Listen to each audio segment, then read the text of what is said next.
My name is Genevieve. This is a talk about some practical solutions for building trust in your code base.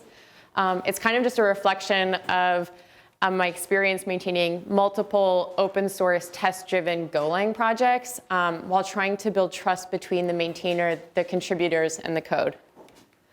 So I work at Pivotal in Santa Monica. You might have heard of Pivotal as a consultancy where our developers pair program with other programmers at like startups or enterprises and teach them how to build better software.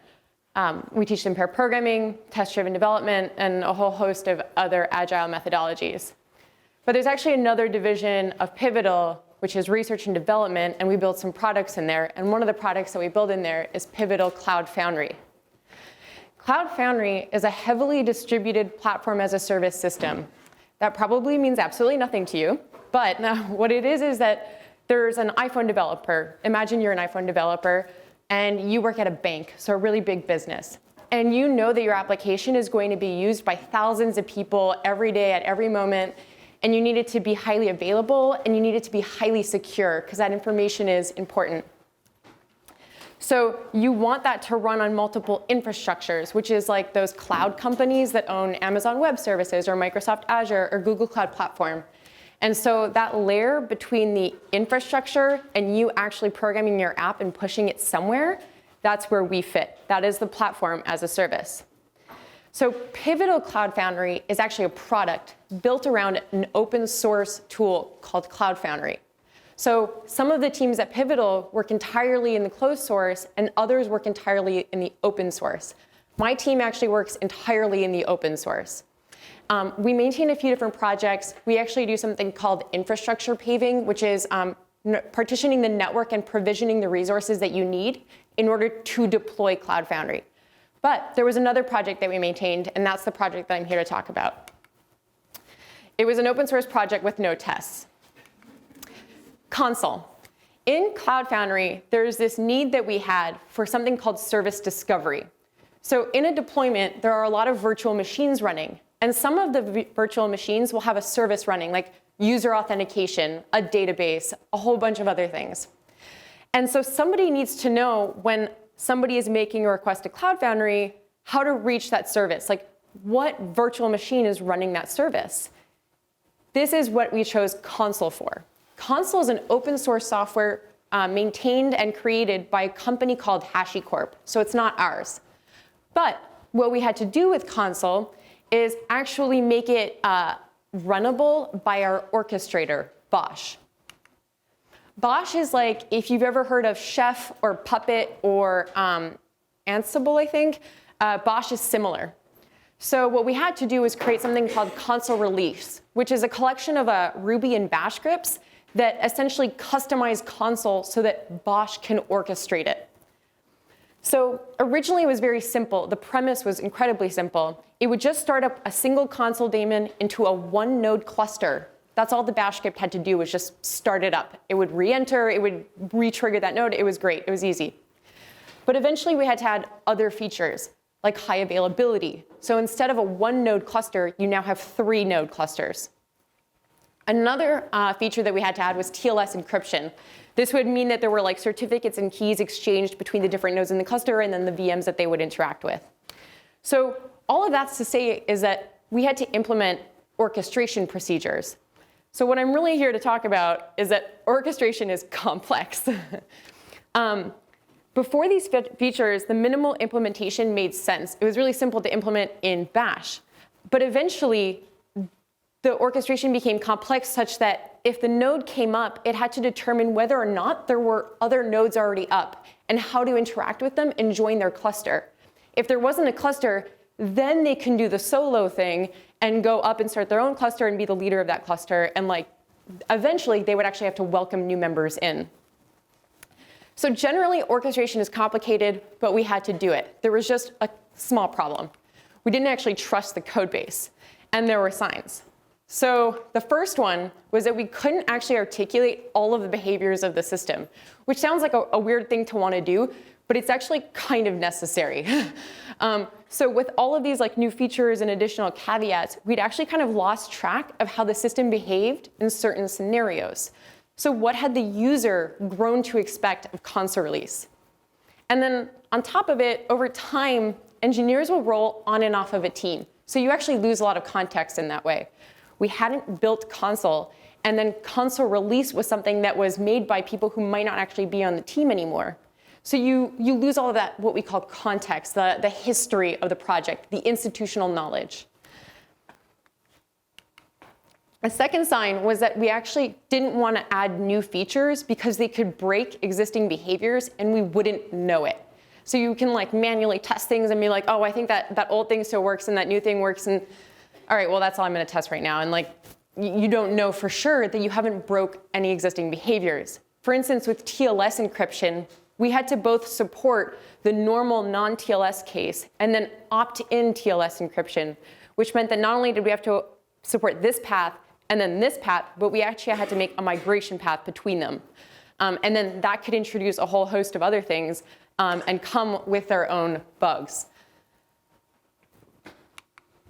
And finally, it actually takes a long time to locate and fix bugs in a code base that you don't trust. So locating them actually means being able to get an error message from your user who in the middle of the night calls you saying their system is entirely down and console is very upset and this is what it's telling them. So they look through the logs and given you a message and you have no idea what this message means because the message is actually probably coming from the console software and not from our packaging of the software. Which means that because in the bash scripts, it's really hard to add like logging and error handling and error message improvements, we had nothing in our code base that we could be like, just go to the GitHub URL for this project and then search your error, and then you'll see how that error got triggered. No, you don't get that feature. You have to try and figure it out. So you have to like trace through, and it's actually like even more pressure when a client's really upset at you that this is happening to try and find this bug. And then on top of it, actually fixing the bug is like making a new feature. What that means is like, if you don't know if that new feature might break existing behaviors, you don't know if fixing a bug might break existing behaviors. You also don't know if fixing a bug doesn't introduce new bugs. It's a really fun circle, actually. So it'll take you like a long time to actually make any changes, and it's just a really painful process to interact with it. So given all of these signs, we had a choice to make: rewrite or refactor. So rewriting console release actually really meant that we would have to implement or make our own service discovery tool, which we hadn't yet implemented or made.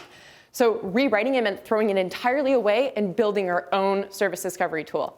Refactoring it meant that on the surface, the user continues to get console release, but we are changing how things are implemented underneath that like surface. So these are our options. We can consider them. So with a rewrite, and the cool thing about a rewrite is that you can solve the known bugs. You've had all of these user issues. You can now address them on your own. It's really cool. The second thing is that it's actually easier than a refactor. And that's kind of like a weird thing to say. But the truth is that when you're doing a refactor, you're actually boxed in. You have to make all of your changes within like the guarantees that you're trying to continue to make for your software. So you can't have any changing behaviors. You can't just do whatever you want in there. Like, you have all of these objects. You need to start making boundaries. You need to start moving things out. You're really boxed in. It's hard. So it's easier to do a rewrite. And then there are some cons that come with a rewrite. Like, it takes a long time to go from nothing to something that your users can use. And then also, rewrites actually come with their own new bugs. Nobody really tells you this, but the truth is that rewrites are not actually perfect. Even though like the greenfield concept is super nice, it introduces a whole host of other issues. And then it also requires a migration plan. So if you're making this new tool, how are you getting your users from the old one to the new one without a really painful experience? You can't just do that under the hood like you can with a refactor. Now, refactors. You can also solve the known bugs. That's actually really what you're trying to go in there and do. You can reduce some chances of new bugs. And then you also have continuous delivery, which is a model by which like you can actually keep cutting releases and shipping the software to your users. You don't need to have a migration plan. It's not like, oh, in 6 months I'll have a new tool for you. Don't worry, like nothing's gonna happen in those 6 months. No, continuous delivery is like, if you can, every few days you're shipping something to them. For one of the projects on my team, it's every few hours. Like there is a new homebrew tab for that tool, like the minute that we can ship it. And then additionally, a refactor doesn't require a migration plan, super great. And then there are cons. So actually I had to ask people for these cons because like I didn't really know what con was for a refactor because I love them.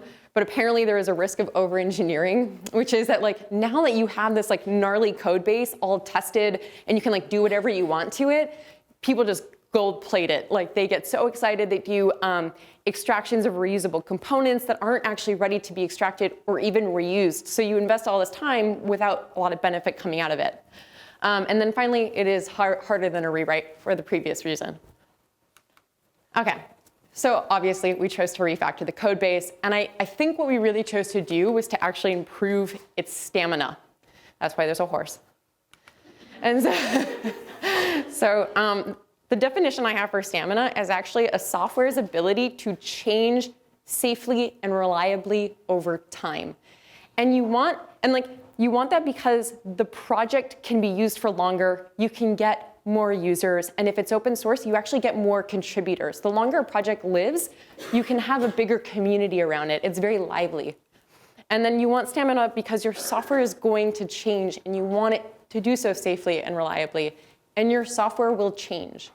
Why does software change? First reason, you're going to add features. Second one, you're going to fix bugs.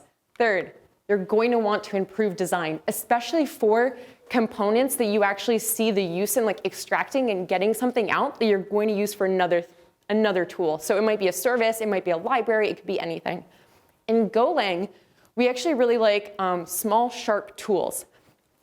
So we try to make libraries and packages that actually have great APIs and can be reused by multiple different other projects. And so doing a little bit of design to your code base helps make those boundaries more clear about where this piece is coming out and how you're just going to replace it with like calls to a different library.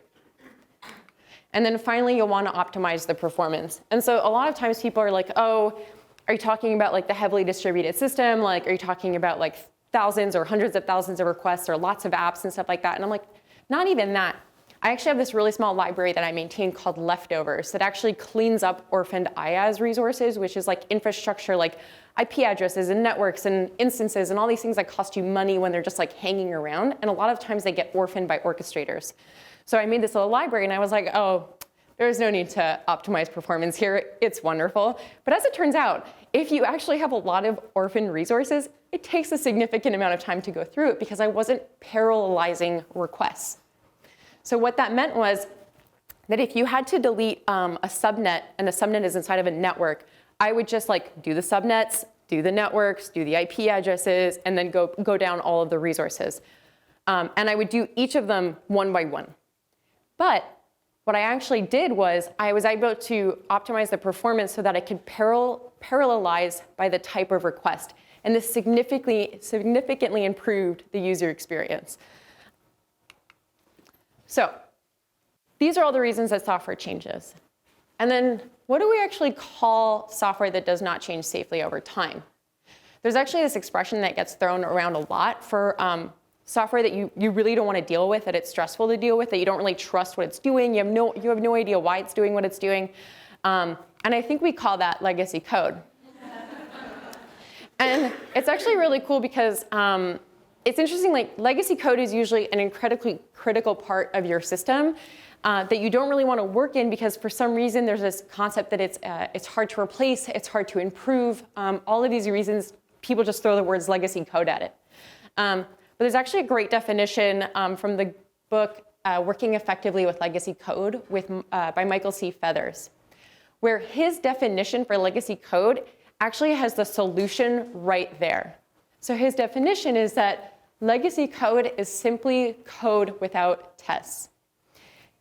If you are trying to make changes to the software, you don't know if it's getting better or worse with those changes.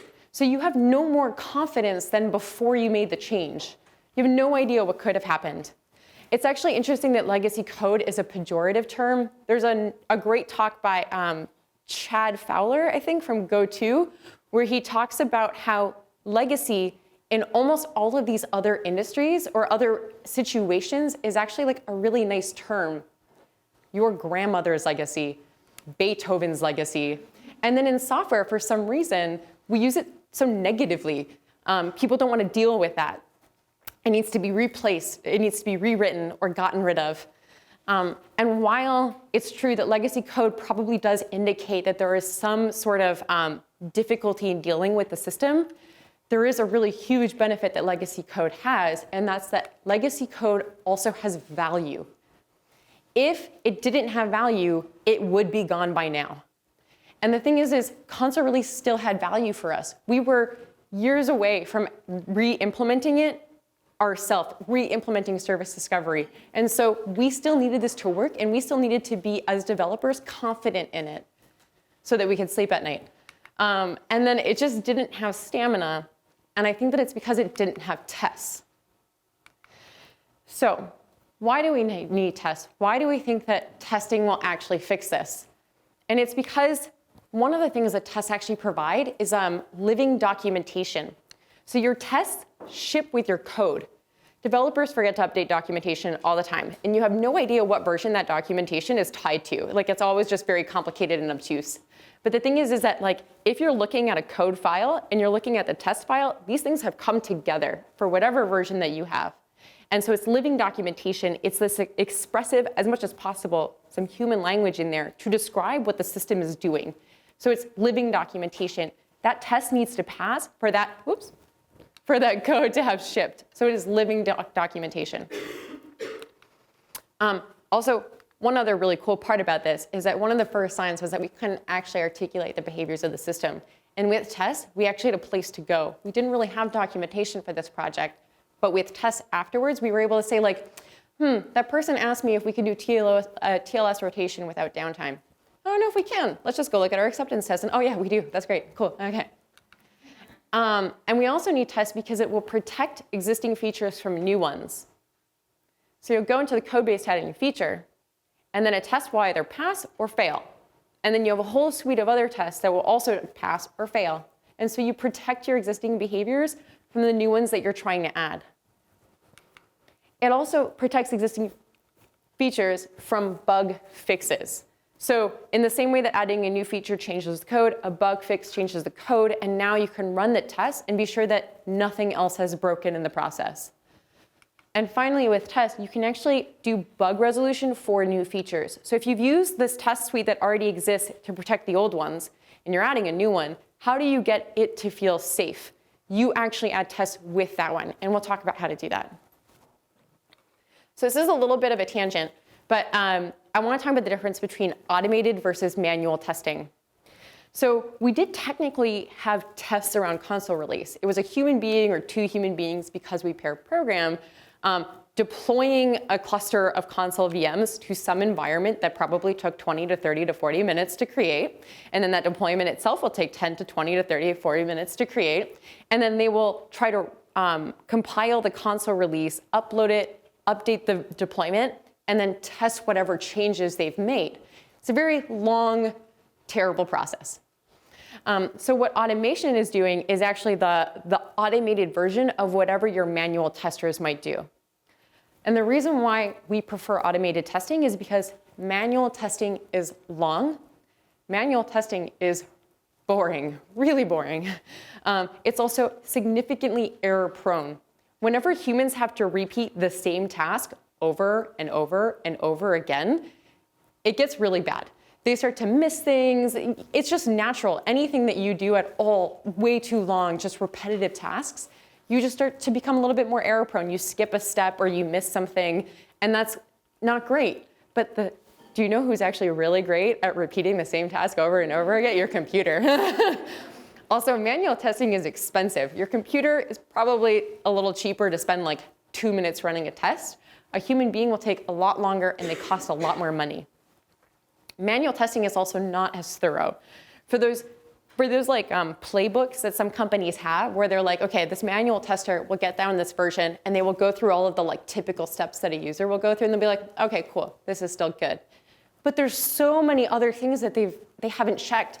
What if the user clicks here? What if the user touches that? What if they touch both things at the same time? Like, people do a lot of crazy stuff, and like you actually need to protect them. You have to box them in with your software or your game or your tool. And so you can't have a manual tester go through all of those possible error and edge cases, but you can have tests do that. So we actually do a particular kind of testing at Pivotal. It's called test-driven development. So this means that we write the code that we need to fulfill a feature and nothing else, like no more than that. So it's actually a really powerful approach for a complicated feature. So let's say you have this like story of work that you have to do, and you go into the code base and you're like, I'm probably gonna need like 2 or 3 objects, and the functions are gonna have to do these 2 or 3 things, and like blah, blah, blah. And so you start like trying to like sketch things out, and then blah, blah, blah, and you try to make these pieces work together, and then it kind of works, it probably doesn't. It's very hard to do it that way. But with test-driven development, what you do is you open up a test file, and you start essentially sketching. That's how I think about it. You're sketching the object and how you think it's going to look. So you're gonna have this object, you're gonna have a constructor, you're like, it'll probably take an API object, it'll probably take a client, it'll probably take some parameter, and then it's gonna have like a public function like add. And that's what you're gonna actually test.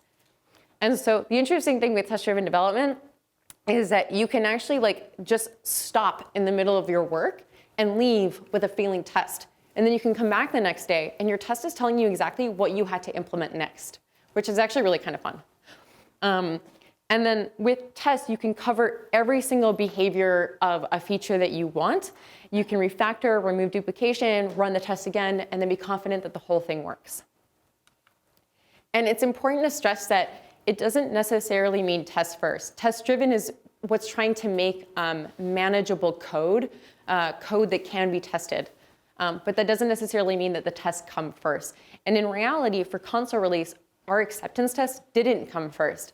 We had built this entire tool, and then we wanted to refactor it, which meant that we need to get it under test coverage before we can make changes. So we actually wrote the test afterwards, at least the acceptance tests. For all of the other code bases that my team maintains, we do write tests first, and there's kind of a reason for that. If you plan to write them at the end, you probably won't write them at all. That is what we have learned. You're not always disciplined. Sometimes, the thing is like once you start to have value in it and you really appreciate the testing, the really cool thing is like, there have been times before where I did something a little bit gnarly and I was like, I want this thing to go over here. And then I was like, I deleted the unit test associated with it and I like moved it over here. And then I was like, oh, I need unit tests. And then I like rewrote them back over here. I was like, so it was technically afterwards, but I did it because like, I have a little bit more discipline because I see the benefit of it, but it really helps to do testing first, especially as you just get started. Okay, so now that we talked about why we write tests, and hopefully you are sufficiently convinced, we actually are going to start with, we're going to talk about some of the types of tests that we write at Pivotal. One of the kinds is an acceptance test. So acceptance tests represent the usual user interaction with your system. So if it's a video game, it's like, what are the like 3 different steps that they're gonna do? Like, how are they gonna start it up? What are they gonna click on next? Blah, blah, blah, blah, blah. If it's a library, they might create an object and then call 2 methods on it and then take that output and like put it somewhere else. And that's what you wanna test in your acceptance test. You wanna imitate their behavior. So these tests actually are covering that a lot of the pieces in the code base come together correctly versus like testing individual units of code. And the important thing with acceptance tests is that they need to be fast. And they will be longer than these other kinds of tests called unit tests, but they still need to be fast. If your test suites are slow, developers won't run them. If they don't run them, the tests aren't worth anything. And then if they run them like intermittently, it's actually a huge amount of time between when they made the change and when they discovered that there's a problem. And that like the bigger that gap of time, the longer it takes for them to get back into a place where they understand what happened, what did they change, and now they have to retrace their steps. The other thing is that if you're actually more than one person on your team, other people have been committing to this shared repository. So if there's like a bug in the build, who did it? That's not fun. That's not a fun game to play, figuring out who broke the build. It takes a long time. So the faster they are, the more likely developers are to run them, the more likely they are to fix the bugs before it gets too far away from them, essentially. So when we write them is actually like when we have a new feature that we expect the user to use. So as opposed to like a bug fix or an edge case, these are like these big features that a user wants, and that's what we're going to add an acceptance test for. And we do that so that in our pipelines, there are behaviors that like need to pass before we ship anything for console release.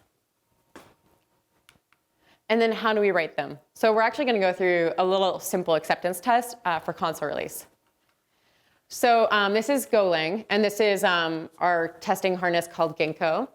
In the beginning of the test, what we do is we set up the current state of the world. So we have Bosch deploy one node of console.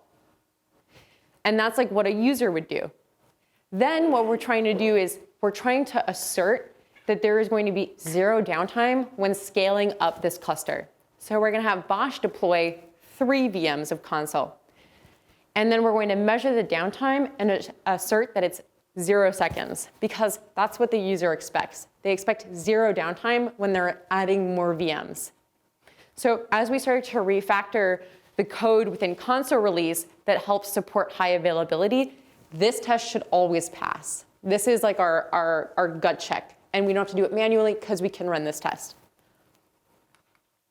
So our second level of testing is at the unit level, and it's called unit tests. So while an acceptance test is covering many units and how they fit together, a unit test is covering 1 unit, and it's covering it super well. Unit tests will actually also provide the bulk of your test coverage. They run faster than your acceptance tests, but there are a lot more of them. And they will cover every normative case of a function and its object, every edge case, and do all sorts of error handling checks. So I think the hardest thing to sell people on is actually unit tests, because once you've written this acceptance test that covers the user path, they feel assured. And then they're like, everything else, like I've written perfectly, so it's fine. But the thing is like, there are so many situations where you might come in and like change 2 or 3 lines, and like the acceptance test still runs because it never actually hit this code path. And you're going to ship that, and then a user's going to find it relatively quickly. And you're going to discover like, oh, I copy pasted that thing and that thing didn't work. Okay, here, let me fix it and send out another release. With a unit test, you always have that guarantee that every single thing is covered. Every error message that you want handled, every weird edge case where that user gave you that input that didn't make sense, like what did you do? That unit test covers that. And then the way to think about it is that when an acceptance test fails, you have like an idea of which object is at fault, but you don't really know. And then with a unit test, when it fails, you know almost exactly which line of code is buggy. So it really helps you narrow down the issues that you have. And the really cool thing with a unit test is that when you're writing them, like there are instances that you have a unit test suite, but then your user reports an error, something that you didn't think was possible, they did something crazy, and then you come back and you write the unit test and you're like, I'm gonna add another unit test for this weird error case, and then I'm gonna fix it, and then I'm gonna cut that, and then nobody else will ever have that again. This unit test ensures nobody else gets that ever again. So the way that we write a unit test is like, we know that this object is going to have this function, and this function is going to do this thing, so we sketch it out in a test. We also want to see like if there's anything else missing, and then we can like add more unit tests. The really interesting thing about a unit test is actually that it will fail to compile. That's the first thing that happens. It's not that it actually like fails, it's like it fails to compile because the object doesn't exist, the function doesn't exist, any of the fakes that are passed to its constructor don't exist yet. So the first problem is, but that's okay. It fails to compile, you start actually writing the object, and you go back and forth until it works. So we're gonna go through an example of a unit test in console release. So this unit test actually lines up with a piece of what belongs for the acceptance test. So in this unit test, we're gonna make like a fake API object, and we're gonna pass it to our console cluster object. And we're gonna say that when we call add member on our cluster with an IP address, it's going to pass that IP address onto the API object. So the heart of the test is that we're asserting that when we call add member, our API receives the same IP that we passed into add member. And the reason why we do this is because this is the normal case. This is like really happy path. Like the cluster add member function is the one that we expose, and we saw that it like got the right IP address, the IP address is configured correctly, and then we just pass it on to the API object. This is the happy path. So before we talked about tests first or tests after. So like if you have to write tests after, which is technically what we have to do with console release, but what you might have to do anytime you inherit a legacy code base or an untested code base really, is that you need to try to get it under test coverage and you need to become familiar with it. So you could actually look at the documentation for what it's supposed to do, but there's no guarantee that that's what it actually does. So the best way to actually understand some software is to actually backfill test coverage with a type of test called characterization tests. So you are covering what the system actually does with a characterization test. You hypothesize that this function does X.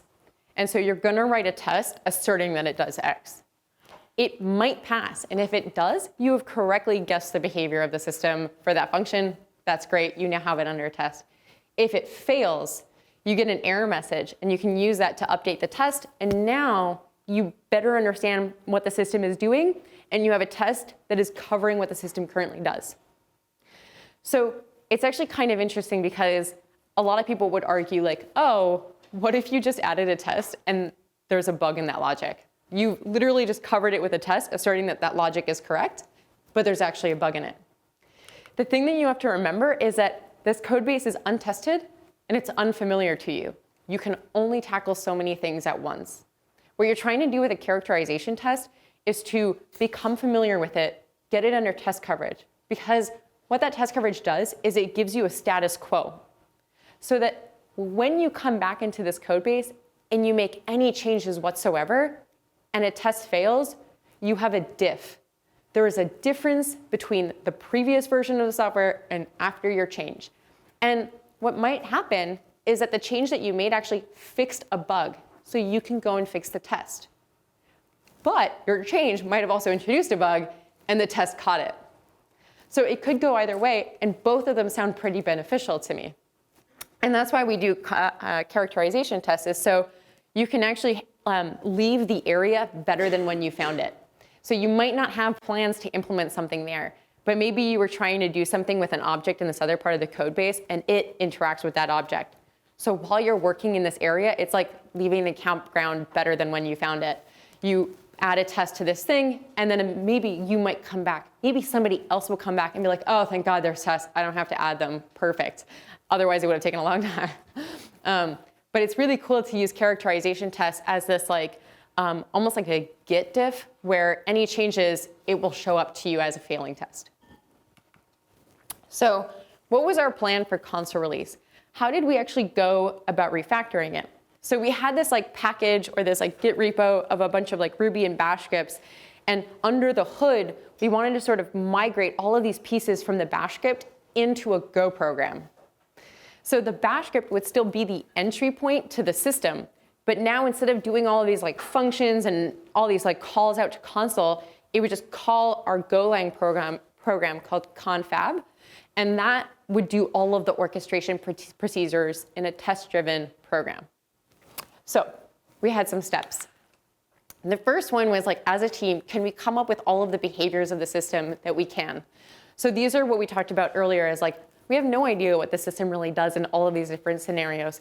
Let's sit down and try to share as much context as we have about what we think the system is doing and gain an understanding, and then decide like, what does the user expect? What are non-negotiable rules that we have for console to continue to be shippable? Another step that we had was creating pipelines for continuous integration and continuous delivery. So, continuous integration. It is when developers commit code to a shared repository, and then each commit triggers a suite of automated tests that will verify the code still works, i.e. the test pass. Continuous delivery is actually when developers actively produce software that can actually be released at any time. For us on our team, when we commit something and it passes our test, and we have added documentation before the test even started to run in the pipeline, when it gets to the end of the test, our product manager can just like click a button and it ships a release to GitHub. It does whatever it wants. Like, we try to think actively about like how quickly can we get this out the door. We are constantly doing migrations within even small commits, if need be. So that is what continuous delivery is. And then this is a pipeline. So earlier I talked about a library that I have called leftovers. And so this is actually the pipeline for leftovers. So at the beginning, it actually gets triggered by the GitHub repo. And the first box is the unit test. So there's like 40 or 50 or 60 unit tests in there or something like that. And then once the unit tests pass, it triggers all of the acceptance tests. And so because it's infrastructure resources, there's different infrastructures that I do acceptance tests against. There's Amazon Web Services, Microsoft Azure, and then Google Cloud Platform. When the acceptance tests pass, there's a job that builds a GitHub release. And then when the GitHub release is released, this other job gets triggered that can bump the Homebrew tab, which on like Mac is your way of getting different CLIs. So the first part of this pipeline is continuous integration. This is me committing code, my team members committing code, and then all of our automated tests running. And then really, continuous delivery is happening in the second part of this pipeline because we are trying to make code that can be released at any point. So for console release, we had similar but much larger pipelines. OK, so the next step was we have these pipelines ready. We have the big behaviors of the system ready. And now we need to identify individual units of work that can be refactored on their own so we can continue to deliver software. So this is a rough example of like the bash script for console. It was far more complex than this, but just to make it simple, the cluster size is 0. So then we just say console join. So the daemon that is started on this virtual machine is just going to be started up on its own. It's going to become the leader of its own cluster. It is a lone wolf. And then a different set of logic is that if there is another member in that cluster, you're going to join that cluster with the other member. And so this is just, these are two separate pieces of work. So we were able to do them separately. We could refactor and have console join be part of the Golang program, and then cut a release of console, and then ship that. The next step was to write acceptance tests for those behaviors, and then put them in our pipelines, and make sure that the acceptance tests are passing for the current implementation of the code. So a refactor means changing the implementation without changing behavior. To guarantee that you do not change behavior, you need acceptance tests to do that. So this is at the point that we wrote acceptance tests that we needed to be sure that the status quo fulfilled that, and then we can start to migrate pieces of code from bash to Go. So these are actually different acceptance tests that don't go into too much detail, but they cover some of the behaviors that we wanted for console release. So they all really measure 0 downtime for this, but there are different other measurements that we were taking. So for this, it was like if you're scaling up from 1 to 3 to 5 to 8. And then what happens if you're upgrading? So if you're going from console v1 to console v2, should you have 0 downtime? Yes, because our acceptance test says so. And then scaling down, so if you're going from 3 to 1, or if you're rotating TLS certificates, you should expect 0 downtime. So these are just general tests. And for each one, we'll deploy console and then make a change and then test the behavior works as we want, which is 0 downtime. And then this is actually like a re-implementation of one of those acceptance tests, like in actual detail, which is we deploy console with version 1, we deploy it with version 2, and in the second deployment, there should be 0 downtime. Then the next step is to write unit tests. So now that we have these acceptance tests and we have these individual units of work, we're going to pick a unit of work, and we're going to start writing unit tests for it. And then we're going to implement the objects for that. And so these are going to be the tests for this object that adds members, which is something that we saw earlier. So it calls the API to add a member. We saw that. But then it doesn't add existing members. So it should know whether or not this IP address is actually in the set of IP addresses that make up this cluster. So that's on this object's responsibility. And then when the API cannot be reached, we log a helpful error message. when the member IP is invalid, we log a helpful error message so that the user can go to the logs and be like, why is this virtual machine not coming up? Why is it unhappy? It's because the IP is invalid. So then after we've written the unit tests, we can write the code to make those unit tests pass. And then finally, once we have the unit test passing and the acceptance test passing, you might at this point want to refactor or remove any duplication. Do not over-engineer. Apparently people are prone to do this.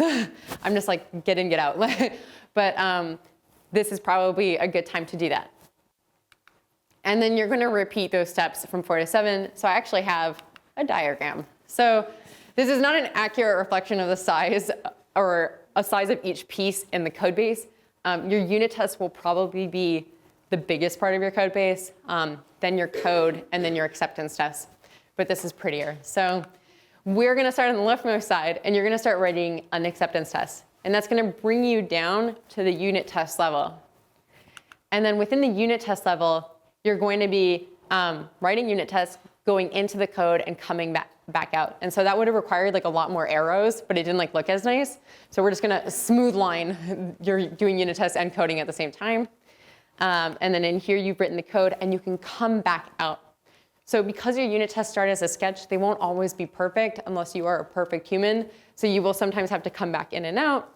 Once the code makes the unit test pass and the acceptance test pass, you can come back out. Woo, hello. Okay, so a bonus. So why is testing important with open source software? So I work predominantly in the open source. So I think about this as highly valuable for that. But I would like to add a clause to that, which I actually think it's beneficial to closed source software as well. If other teams in your company can see your code and like they might be using your tools, your projects, and they might want to contribute to it, this is why you do that. So open source software is about contribution. Without contributors, your software is just public software. It's not open source. And so enabling people to contribute while maintaining the stamina of your project is the key to healthy open source software, long-lived open source software. And then your test suite brings confidence to those contributions, maintaining stamina. In an ideal world, somebody who uses your tool opens up an issue, and they're like, this is the expected behavior, this is the actual behavior, fix it. And then somebody who's coming around who's like looking for opportunities to contribute to open source, to like get that on their GitHub profile, will like see that issue and they'll be like, oh, I think I could do that. So they pull down your repo, they run your tests, and they're like, okay, the master branch works. I'm gonna make some changes, fix this issue, I'm gonna update some documentation, I'm gonna run the test, everything still works. I'm going to make a pull request. And then you as a maintainer don't actually have to do anything because 2 other people have done it for you. That's the ideal world. But testing actually provides confidence to the person who wants to make a PR and feel like they actually have a chance of getting a PR merge. And then for you as the maintainer who's going to merge the PR, you actually want to know that their stuff doesn't break you. Because for the same reasons as like adding new features yourself, fixing bugs yourself, all of these things can break important existing behaviors and you won't know. You can manually test every PR, but that is not a good idea. Do not do that. So there are actually other ways to enable contributions in open source software. And I think that this is actually really beneficial, again, to closed source software, especially if your project is available to teams other than your own. So the first thing is actually a guide for contributing. So what should a user have to do in order to get their PR merged? Do they have to sign any sort of like paperwork? This actually kind of sounds crazy, but you actually do have to sign this like CLA thing, agreement for certain projects that are like open source foundation projects. But there are other basic things like if it's a new feature, do they have to add a test? If it's a bug fix, do they have to add a test? Do they have to do any regression testing for any features that might have had this particular bug? Do they have to add documentation? Do they need to do anything to a changelog? All of this should be in your contribution guide. And these are expectations that you have that need to be articulated to your contributors so that they can actually feel engaged and able to make contributions to the project. You are the gatekeeper. You set the rules. You need to tell them what those rules are.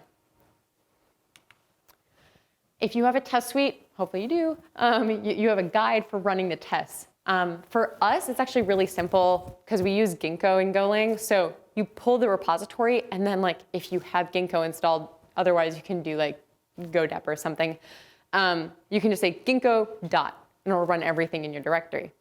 But sometimes acceptance tests might require credentials and might require money, like to charge to like an account.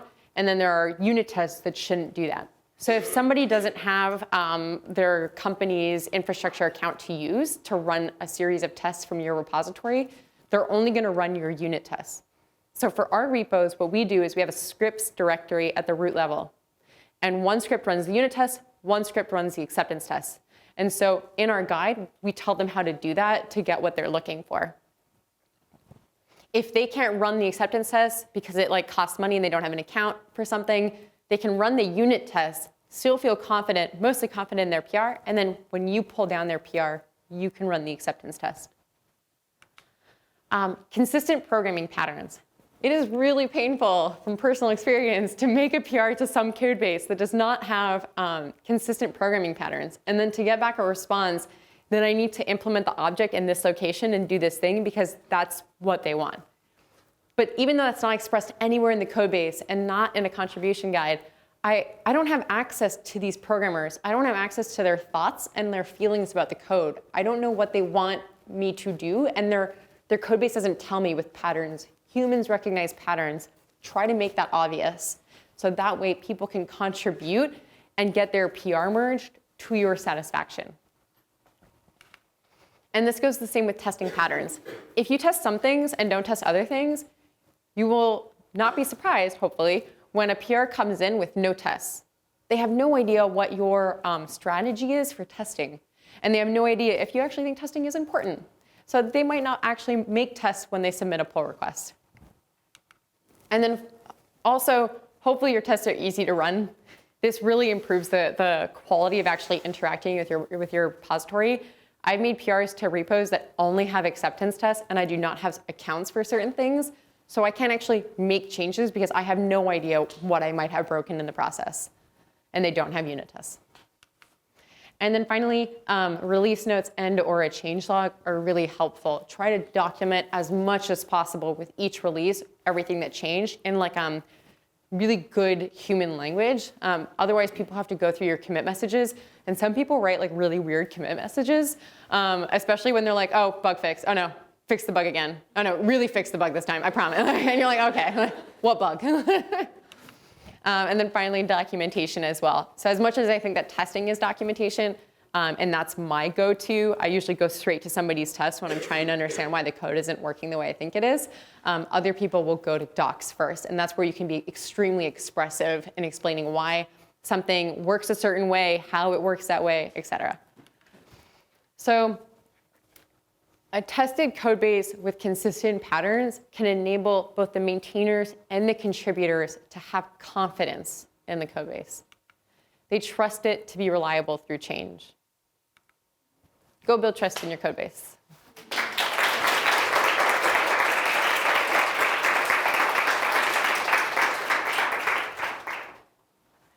Questions? Yeah.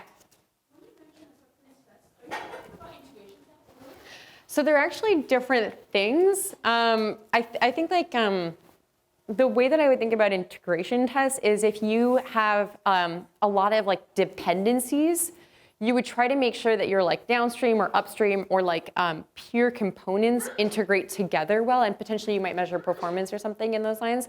I think of acceptance tests more as like the user's happy path through the code.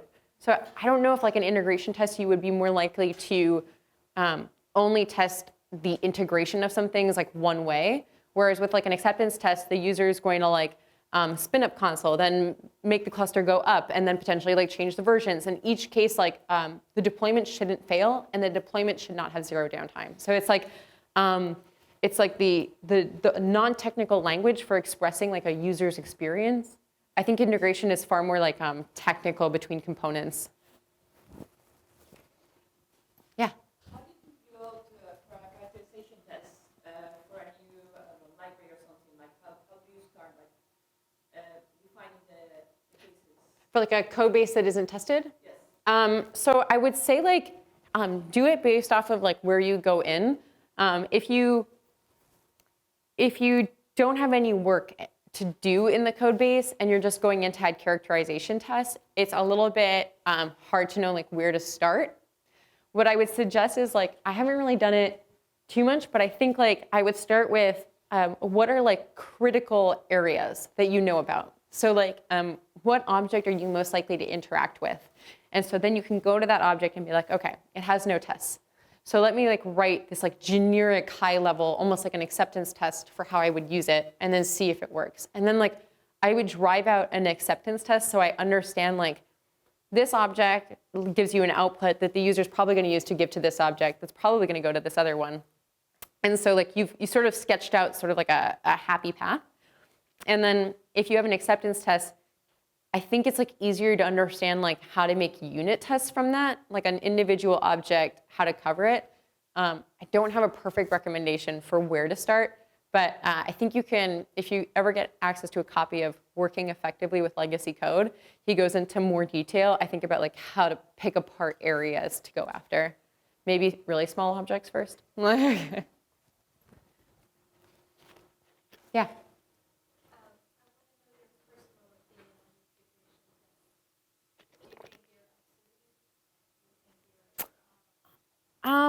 I think it's, with testing, I actually really think it's what gives you confidence. With unit tests and acceptance tests, I've always felt confidence. I felt like, okay, I always know that the user's most likely scenario is covered. And then with unit tests, I can just go crazy. I can be like, every single thing is going to be tested and covered. Like nothing's going to change. It's far more coupled, hopefully not too coupled, but it's far more implementation specific than your acceptance test is. I don't think integration testing is gone. I actually think I used to do it on another project when I was part of not the research and development part of our company, but in our consultancy part of the company. I used to do integration testing, but I've completely forgotten how to do it. But I think any testing that gives you confidence and that provides value. So I would do that, whatever you have an understanding of how to implement.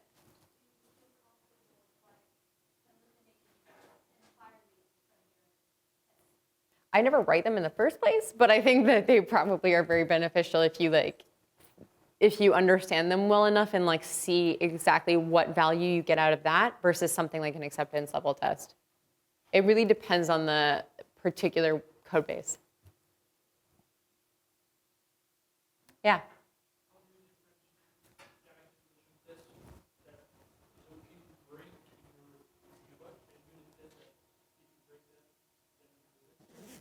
So hopefully your tests never break, but with unit tests, probably if they have broken, it's probably unintentional. When a characterization test is failing, it's probably intentional. Like you made a hypothesis about this thing that you don't understand has already been implemented, and you're writing the test and you're just like, let me see how this works. And that test is probably gonna fail. But then when you actually get the test to correctly assess the system's behavior, it shouldn't fail after that point. When you come back in and you make a change, you're like, okay, I'm actually gonna start using this area of code, and your characterization test fails, one of two things could be happening. You've either correctly fixed the behavior, or you have made a mistake. And so you have to differentiate between like, this logic makes far more sense. Whatever was here before was wrong. And so you can change the characterization test and it becomes a unit test. At some point, it is a unit test, I think, like after it's passed kind of thing. It is now transferred to being like covering the status quo.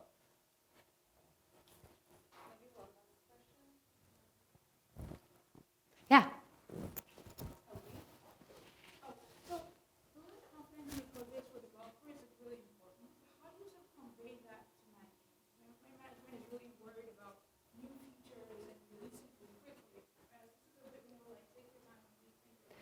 I think I understand that. I actually haven't, so I've been really lucky. The companies that I have worked in have incredibly valued testing. Like our entire principle at Pivotal is like, we test. That is like our thing. And you never go on call on weekends because your code works. Like I've never been on call, ever. I work 40 hours, probably a little bit less, and then like never been on call.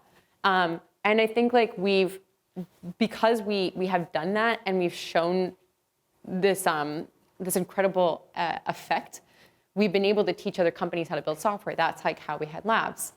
But when you're actually in it and you have like management like telling you like this feature matters more than whatever test you're building, that's really hard. And I know that there are a lot of other people who came to Pivotal from companies like that, and they tried on their own to do it. And the way that I would think about it is like, if you feel like you can practice it on your own and you can get good enough that like it doesn't take too long to set up a test for the first time, I would actually just do it. And I would do it because you set a good example. Everybody else is looking at your code and being like, wait, why is she not on call? Why has her stuff not broken yet? And it's like, because I tested it and I know that it works. And then if something ever does break, you come back and add another test so it doesn't break again. And I think like you kind of have to set an example. And I know that must be really hard when like management isn't incredibly supportive like ours is. So I do not have really helpful advice in that regard. But if you have any confidence to like try and do it and set a good example, I would do that.